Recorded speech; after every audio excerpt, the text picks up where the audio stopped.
إن الحمد لله نحمده ونستعينه ونستغفره ونعوذ بالله من شرور أنفسنا ومن سيئات أعمالنا من يهده الله فلا مضل له ومن يضلل فلا هادي له وأشهد أن لا إله إلا الله وحده لا شريك له وأشهد أن محمدًا عبده ورسوله صلى الله عليه وسلم يا أيها الذين آمنوا اتقوا الله حق تقاته ولا تموتن إلا وأنتم مسلمون يا أيها الناس اتقوا ربكم الذي خلقكم من نفس واحدة وخلق منها زوجها وبث منهما رجالا كثيرا ونساء واتقوا الله الذي تساءلون به والأرحام إن الله كان عليكم رقيبا يا أيها الذين آمنوا اتقوا الله وقولوا قولا سديدا يصلح لكم أعمالكم ويغفر لكم ذنوبكم ومن يطع الله ورسوله فقد فاز فوزا عظيما فإن أصدق الحديث كتاب الله وخير الهدي هدي محمد صلى الله عليه وسلم وشر الأمور محدثاتها وكل محدثة بدعة وكل بدعة ضلالة وكل ضلالة في النار أما بعد الله நடிகார்களே பாரக்கல்லாஹு ஃபீக்கும். அல்லாஹ் சுப்ஹானஹு வ தஆலா இந்த மார்க்கத்தை முழுமைப்படுத்தி வைத்திருக்கிறான். இந்த மார்க்கத்தை எவ்வாறு முழுமைப்படுத்தினானோ அதே போல் அல்லாஹ் சுப்ஹானஹு வ தஆலா தன் நபியை கொண்டு இந்த மார்க்கத்தை நமக்கு நேராக்கி தந்திருக்கிறான். இந்த நேரிய மார்க்கத்தை பின்பற்ற வேண்டுவது ஒவ்வொரு முஸ்லிமின் கடமையாக இருக்கிறது. அல்லாஹ்வின் அடியார்களே பாரக்கல்லாஹு ஃபீக்கும். அல்லாஹ் சுப்ஹானஹு வ தஆலா தன் திருமறையை கூறுகிறான், யா அய்யுஹல்லதீன ஆமனூ இஸ்தஜீபூ லில்லாஹி வலிர்ரசூல். ஈமான் கொண்டவர்களே, நீங்கள் அல்லாஹ்வுக்கும் அல்லாஹ்வுடைய அவனுடைய தூதருக்கும் நீங்கள் அவர்கள் அழைத்தால் அந்த அழைப்புக்கு நீங்கள் பதில் கூறுங்கள். அந்த அழைப்புக்கு நாம் செவிமடுக்க வேண்டும். எப்படிப்பட்ட அழைப்பு தெரியுமா? அந்த தூதர் அழைக்கக்கூடிய அழைப்பு, அல்லாஹ்வின் அடியார்களே, இதா தஆக்கும் லிமா யுஹீக்கும் வஅலமு அன்னல்லாஹ யஹூலு பைனல் மர்இ வ கல்பிஹி வ அன்னஹு இலைஹி யுஹ்ஷரூன். அல்லாஹ் சுப்ஹானஹு வ தஆலா தன் திருமறையை கூறுகிறான், இந்த தூதர் ஸல்லல்லாஹு அலைஹி வஸல்லம் உங்களுக்கு வாழ்வியல் கொடுக்க, உங்களுக்கு ஒரு புத்துயிர் கொடுக்க அவர் உங்களை அழைத்தால் அந்த அழைப்பு பணிக்கு நீங்கள், அந்த அழைப்பிற்கு நீங்கள் பதில் சொல்லுங்கள். அவர் உங்களை அழைத்தால் அந்த அழைப்புக்கு நீங்கள் பதில் தர வேண்டும். அல்லாஹ்வின் அடியார்களே, இஸ்தஜீபூ லிர்ரசூல் லிமா யுஹீக்கும். உங்களுக்கு எது வாழ்வோ, உங்களுக்கு எதை உயிர் கொடுக்குமோ அதன் பால் அவர் அழைப்பார். அந்த அழைப்பிற்கு நாம் பதில் கூற வேண்டும். வஅலமு, நீங்கள் அறிந்து கொள்ளுங்கள். அல்லாஹ் சொல்கிறான், ரப்புல் ஆலமீன், மனிதனுக்கும் அவனுடைய இதயத்திற்கும் மத்தியில் அல்லாஹ் சூழ்ந்திருக்கிறான், செயலாற்றிக் கொண்டிருக்கிறான். அல்லாஹ் அனைத்தையும் அறிந்தவனாக இருக்கிறான் என்பதை நாம் மறக்கக்கூடாது. ஏனெனில் அல்லாஹ் தெளிவாக சொல்கிறான், அல்லாஹ்வின் அடியார்களே, அன்னல்லாஹ யஹூலு பைனல் மர்இ வ கல்பிஹி வ அன்னஹு இலைஹி துஹ்ஷரூன். நீங்கள் அவன் பக்கமே திருப்பப்படுவீர்கள், அவன் பக்கமே மீளப்படுவீர்கள். அல்லாஹ்வின் அடியார்களே, இவ்வாறு அல்லாஹ்வின் தூதருடைய அழைப்பிற்கு நாம் பதில் கூற வேண்டும் என்றால் அதில் முக்கியமான ஒரு விஷயம் இருக்கிறது.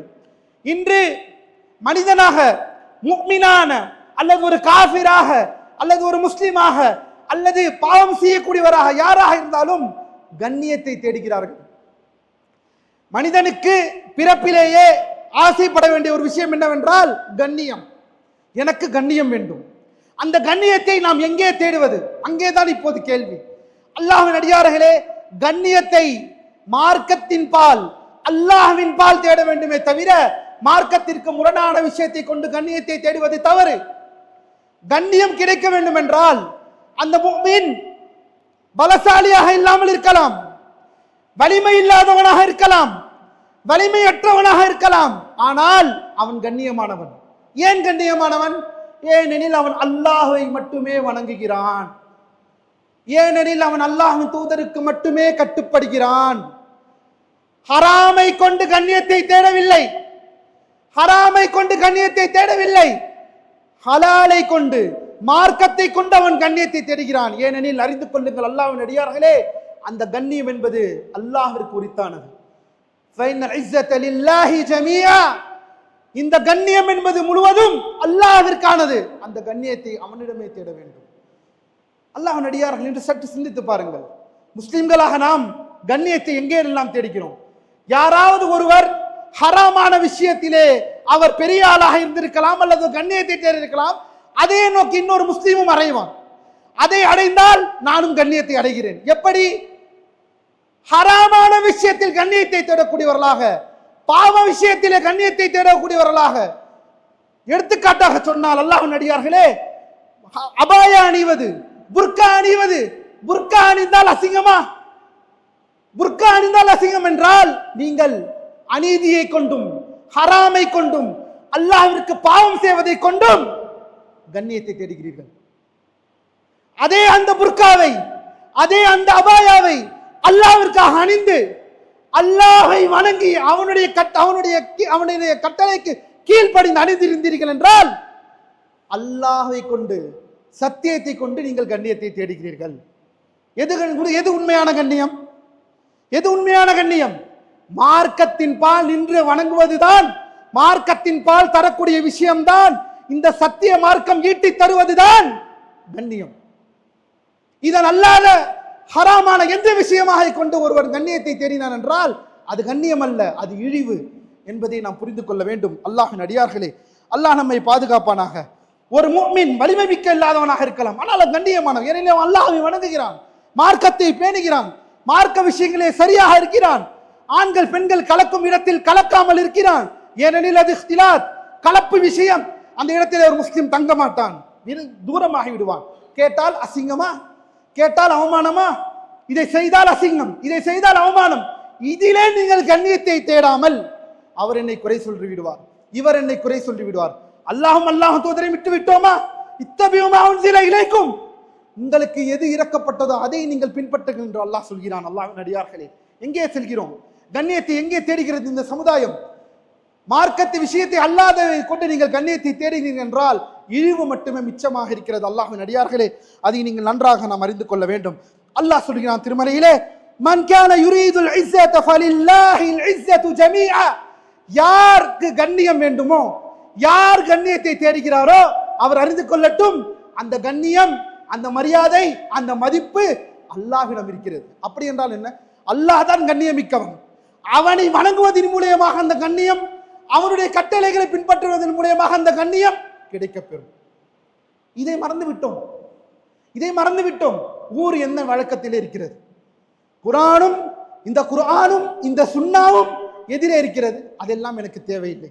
ஊர் என்ன வழக்கத்தில் இருக்கிறது, இந்த மக்கள் என்ன வழக்கத்தில் இருக்கிறார்கள், அவர்கள் செய்த அதே அப்படி செய்தால்தான் நமக்கும் மதிப்பு மரியாதை. இல்லை என்றால் நம்மை தனித்து பார்ப்பார்கள், நம்மை ஒதுக்கி பார்ப்பார்கள், நம்மளை தூர விட்டு பார்ப்பார்கள். கண்ணியத்தை எதிலே தேடுகிறோம்? அல்லாஹும் தூதருடைய அவர்களுடைய விஷயத்தில் இருந்தா அல்ல. அல்லாஹ்வின் அடியார்களே, அல்லாஹ் தெளிவாக சொல்கிறான். இந்த ஆயத்தை ஞாபகம் வைத்துக் கொள்ளுங்கள். சூரத்துல் ஃபாத்திரிலே வரக்கூடிய 10வது வசனம், மன் கான யுரீதுல் இஸ்ஸத ஃபலில்லாஹில் இஸ்ஸது ஜமீஆ. யாருக்கு கண்ணியம் வேண்டுமோ அவர் அறிந்து கொள்ளட்டும், ஃபலில்லாஹில் இஸ்ஸா, அல்லாஹ்விடமே அந்த கண்ணியம் இருக்கிறது. அல்லாஹ்வின் அடியார்களே, பாரக்கல்லாஹு ஃபீக்கும். சத்தியத்தை சிரம்பட தாழ்த்துவதிலும், சத்தியத்தை சிரம்பட செயல்படுத்துவதிலும் கண்ணியத்தை தவறாமல் நாம் பேரு காக்க வேண்டும். சத்தியத்தை ஒரு மனிதன் பின்பற்றினாலே அவனை கண்ணியம் சூழும். அல்லாஹ்வுடைய மார்க்கத்தை பின்பற்றினாலே அவன் கண்ணியம் அவனை பின்தொடரும். யாரை மார்க்கத்தை பின்பற்றவில்லையோ அவரை கண்ணியம் பின்தொடராது. அவர் என்னதான் இந்த உலகத்திலே மனிதர்கள் எதை கண்ணியம் என்று வரையறை வைத்திருக்கிறார்களோ அதிலே கண்ணியத்தை அடைவதோ கண்ணியத்தை அடைந்த ஒரு நிலைமை அல்ல. அல்லாஹ்வின் தூதரும் இந்த மார்க்கத்தில் எது கண்ணியம் என்று சொல்கிறார்களோ அதுதான் நமக்கு கண்ணியம். அல்லாஹ் நம்மை பாதுகாப்பானாக. இந்த சமுதாயம் கண்ணியமிக்க சமுதாயமாக ஆக வேண்டும், கண்ணியமிக்க சமுதாயமாக, மதிப்புமிக்க சமுதாயமாக ஆக வேண்டும் என்றால் எங்கே தேடுவது கண்ணியத்தை, மதிப்பை எங்கே தேடுவது? மனிதர்களுடைய வழக்கத்தில் இருந்தா, நம் ஊர் பழக்கத்தில் இருந்தா, குர்ஆனும் சுன்னாவில் இந்த கண்ணியத்தை தேட வேண்டும். அல்லாஹ்வின் அடியார்களே, அல்லாஹ் நம்மை பாதுகாப்பானாக. மேலும் அல்லாஹ்வின் அடியார்களே, பாரக்கல்லாஹு ஃபீக்கும், இதனால் இந்த கண்ணியத்தை பேணுவதினால், இந்த சத்தியத்தை பேணுவதினால் மற்றவர்கள் உங்களை என்ன சொல்கிறார்கள் என்றதெல்லாம் நீங்கள் கவலைப்பட வேண்டாம். ஏன்? அல்லாஹ் சுப்ஹானஹு வ தஆலா தன் தூதருக்கு என்ன சொல்கிறான் தெரியுமா? அல்லாஹ்வின் அடியார்களே, பாரக்கல்லாஹு ஃபீக்கும், வலா யஹ்ஸுனுக கௌலுஹும். அவர்களுடைய சொல் நபியே உங்களை கவலைக்குள்ளாக்க வேண்டாம். இன்னல் இஸ்ஸத லில்லாஹ். நபியே, அவர்களுடைய சொல் உங்களை கவலைக்குள்ளாக்க வேண்டாம். நீங்கள் திறம்பட செல்லுங்கள் சத்தியத்திலே. அல்லாஹ்விற்கே கண்ணியம் இருக்கிறது. உங்களுக்கு கண்ணியம் உள்ளவர்கள் நீங்கள், அவர்களுடைய சொற்கள் உங்களை கவலைப்பட வேண்டாம், உங்களை கவலைக்குள்ளாக்க வேண்டாம். இந்த ஆயத்தை சிந்தித்தோமா? இந்த ஆயத்தை சிந்தித்தோமா? அல்லாஹ்வுடைய கூற்று, நம்மை படைத்த ரப்புல் ஆலமீனுடைய கூற்று எங்கே இருக்கிறது இந்த ஆயத் நம்முடைய வாழ்க்கையில்? வலா யஹ்ஸுனுக கௌலுஹும், அவர்களுடைய சொற்கள் உங்களை கவலைக்குள்ளாக்க வேண்டாம், செல்லுங்கள், சத்தியத்திலே நாம் செல்ல வேண்டும். அல்லாஹ்வின் அடியார்களே, இவ்வளவுதான். மார்க்கம் எது சொல்கிறது, சுன்னா எது, குர்ஆன் என்ன சொல்கிறது, சுன்னா எதை சொல்கிறது, அதை பின்பற்ற வேண்டும். அவ்வளவுதான். கண்ணியம் நம்மை அடைந்து விடும்.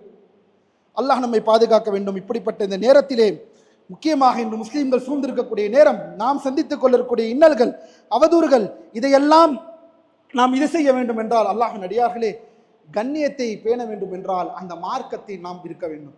அல்லாஹ்விற்கு இணை வைக்காமல் இந்த வாழ்க்கையை வாழ வேண்டும். விதத்துகளை ஒருபோதும் செய்யாமல் விதத்தின் பக்கம் நெருங்காமல் வாழ வேண்டும். நம்முடைய நாவினாலும் நம்முடைய கையினாலும் மற்ற முஸ்லிம்கள் தீங்கிழைக்காமல், மற்ற மக்கள் தீமை அடையாத நிலையிலே நம்முடைய நாவும் நம்முடைய கையும் இருக்க வேண்டும். ஏனெனில் எப்போது ஒரு மனிதன் அல்லாஹ்வை மட்டுமே வழங்குகிறானோ, தௌஹீதை நிலைநிறுத்துகிறானோ, பிதத் இல்லாமல் இருக்கிறானோ, மூன்றாவது மிக முக்கியமான விஷயம், அவனுடைய நாவும் அவனுடைய கையும் மற்றவர்களுக்கு துன்பம் விளைவிக்க கூடாது.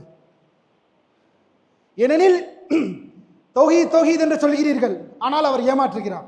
ஐவேளை தொழுகிறார், ஆனால் மக்களை எல்லாம் ஏமாற்றுகிறார். பேசினால் பொய், செய்தால் துரோகம், வாயை திறந்தால் பொய், வாயை திறந்தால் யாருக்கான கெட்ட பெயர், யாருக்கான அவப்பெயர்? சத்தியவாதிகளுக்கு, தௌஹீதை சிறம்பட செயல்படுத்தக்கூடியவர்களுக்கு, சஹாபாக்கள் வழி நிற்கக்கூடியவர்களுக்கு, அஹ்லுஸ் சுன்னா வல் ஜமா, சலஃபியா, இந்த சத்திய பாதை பின்பற்றுபவர்களுக்கான கெட்ட பெயரை நமக்கு நாம் உருவாக்கி கூடாது. அல்லாஹ்வின் அடியார்களே, சத்தியத்தை, தௌஹீதை நிலைநிறுத்த வேண்டும், அல்லாஹ்வின் தூதரை பின்பற்ற வேண்டும், பிதஅத் இல்லாமல் வாழ வேண்டும். அதே போல் நம் நாவும் நம் கையும் பிறருக்கு தீமை இருக்காமல் இருக்க வேண்டும். இதன் மூலமாகத்தான் கண்ணியம் கிடைக்கும் என்பதை மறுபடியும் நாம் ஒருமுறை கூற வேண்டும். அல்லாஹ்வின் அடியார்களே, வஅகூலு கௌலி ஹாதா வஸ்தக்ஃபிருல்லாஹ் லி வலக்கும் வலிஜமீஇல் முஸ்லிமீன மின் குல்லி தன் ஃபஸ்தக்ஃபிரூஹ் இன்னஹு ஹுவல் கஃபூருர் ரஹீம்.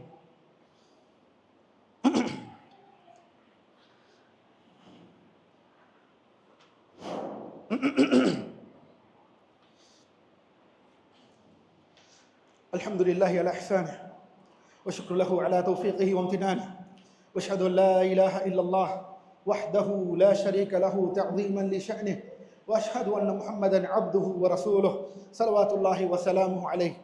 அல்லாஹ்வின் அடியார்களே, அதே போலத்தான் பெருமை மிக்கவர்களாக, ஆணவம் கொண்டவர்களாக நாம் இருக்கக்கூடாது. ஏனெனில் யாரிடம் ஆணவம் இருக்கிறதோ அவரிடம் கண்ணியம் இருக்காது. யாரிடம் ஆணவத்திலே இருக்கிறாரோ அவரிடம் கண்ணியம் இருக்காது. ஏன்? சத்தியம் யாரிடம் வந்தாலும் ஏற்றுக்கொள்ள வேண்டும். சத்தியம் எப்பேற்பட்டவர்களாக இருந்தாலும் அதை ஏற்றுக்கொள்ளக்கூடிய மனப்பக்குவம் நம்மிடம் இருக்க வேண்டும். அதனால்தான் அல்லாஹ்வின் அடியார்களே, பாரக்கல்லாஹு ஃபீக்கும், இப்னு மஸ்ஊத் ரலியல்லாஹு அன்ஹு அவர்கள் சொல்கிறார்கள், கஃபா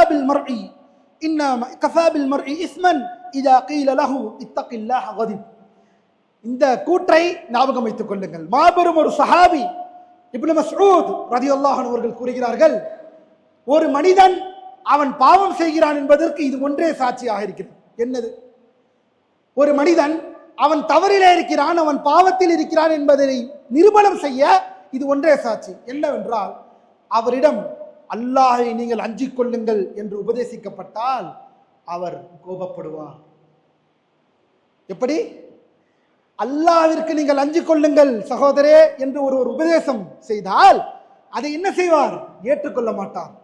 உடனடியாக ஏற்றுக்கொள்ளக்கூடிய அந்த மனப்பக்குவம் அவரிடம் இருக்காது. எது தடுக்கிறது? அந்த ஆணவம்.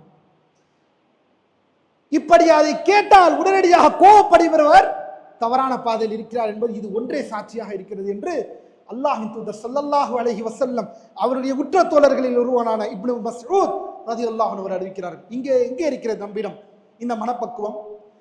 அல்லாஹ்வின் அடியார்களே, சத்தியம் யாரிடம் வந்தாலும் ஏற்றுக்கொள்ளக்கூடிய மனப்பான்மை நம்மிடம் இருக்க வேண்டும். நம்மிடம் நமக்கு மதிப்பும் நமக்கு கண்ணியம் ஏற்பட வேண்டும் என்றால் ஆணவம் நம்மிடம் இல்லாமல் இருக்க வேண்டும். அல்லாஹ்வின் அடியார்களே, ஆணவத்தால் அணிந்தவர்கள் பல. மார்க்கத்தினுடைய வரலாற்றை நாம் திருப்பி பார்த்தோம் என்றால் எங்கெல்லாம் ஆணவம் பெற்றவர்களாக இருக்கிறார்களோ அவர்களில் ஒருபோதும் கண்ணியம் அடையாது. தவறான வரையறையிலே நீங்கள் கண்ணியம் என நினைத்துக் கொண்டால் நீங்கள் தான் உங்களை ஏமாற்றிக் கொண்டிருக்கிறீர்களே தவிர அல்லாஹ்வின் மூலமாகத்தான் கண்ணியம் இருக்கிறது. அல்லாஹ்வின் அடியார்களே, அதனால் கண்ணியத்தை தேடக்கூடிய மக்களாக, மார்க்கத்தை பின்பற்றி அதன்பால் கண்ணியத்தை உடைய மக்களாக அல்லாஹ் நம்மை அனைவர்களும் ஆக்கி அருள் புரிவானாக. மார்க்க விஷயங்களை பேணி அல்லாஹுடைய மார்க்க சட்டங்களை, அல்லாஹுடைய வரையறையை நாம் வரம்பு மீறாமல் மார்க்கத்தை சிறம்பட செயல்படுத்தக்கூடிய மக்களாக ஆக்கி அதன் மூலியமாக இந்த கண்ணியத்தை பெறக்கூடிய முஸ்லிம்களாக அல்லாஹ் நம்மை ஆக்குவானாக. இந்த சமுதாயத்தை கண்ணியம் பெற்ற சமுதாயத்தை ஆக்குவானாக. வெறுமன அல்லாஹ் நடிகார்களே, நான் பெரியவனா நீ பெரியவனா என்று காட்டுவதில் அல்ல கண்ணியம். நான் கூட்டத்தை கூட்டுகிறேனா நீ கூட்டத்தை கூட்டுகிறாய் என்பதிலே காட்டுவதல்ல கண்ணியம். அல்லாஹுக்கு இணை வைக்காமல் வணங்குவது, அல்லாஹுடைய மார்க்க சட்ட திட்டங்களை பின்பற்றுவது, ஷஹாதத்து லா இலாஹ இல்லல்லாஹ் வன்ன முஹம்மது ரசூலுல்லாஹ் என்பதை உண்மையாக செயல்படுத்துவது, தொழுகையை நிறைவேற்றுவது, ஜகாத்தை கொடுப்பது, நோன்பை பிடிப்பது, சக்தி இருந்தால் ஹஜ்ஜு செய்வது, மற்றவர்களுக்கு துன்பம் விளைவிக்காமல் இருப்பது, இதையெல்லாம் தான் அல்லாஹ்வின் அடியார்களே. இதன் மூலியமாகத்தான் கண்ணியத்தை ஒரு சமுதாயம் அடைய முடியும் என்பதை தெளிவாக சொல்லி என்னுடைய உரையை முடிக்கிறேன். ஃபைனல் இஸ்ஸத லில்லாஹி ஜமீஆ. அல்லாஹ்வின் அடியார்களே, அல்லாஹ்விற்கே தான் அனைத்து கண்ணியமும் இருக்கிறது. அல்லாஹ் நமக்கு போதுமானவன். இபாதல்லாஹ், அல்லாஹ்வின் அடியார்களே, இன்னல்லாஹ வ மலாயிகத்தஹு யுஸல்லூன அலன் நபி யா அய்யுஹல்லதீன ஆமனூ ஸல்லு அலைஹி வ ஸல்லிமூ தஸ்லீமா. இன்னல்லாஹ யஅமுருக்கும் பில் அத்லி வல் இஹ்சானி வ ஈதாஇ வதில் குர்பா வ யன்ஹா அனில் ஃபஹ்ஷாஇ வல் முன்கரி வல் பகி யஇதுக்கும் லஅல்லக்கும் ததக்கரூன். ஃபத்குருல்லாஹ யذ்குருக்கும் வஷ்குரூஹு அலா நிஅமிஹி யஸித்கும் வலதிக்ருல்லாஹி அக்பர் வல்லாஹு யஅலமு மா தஸ்னஊன்.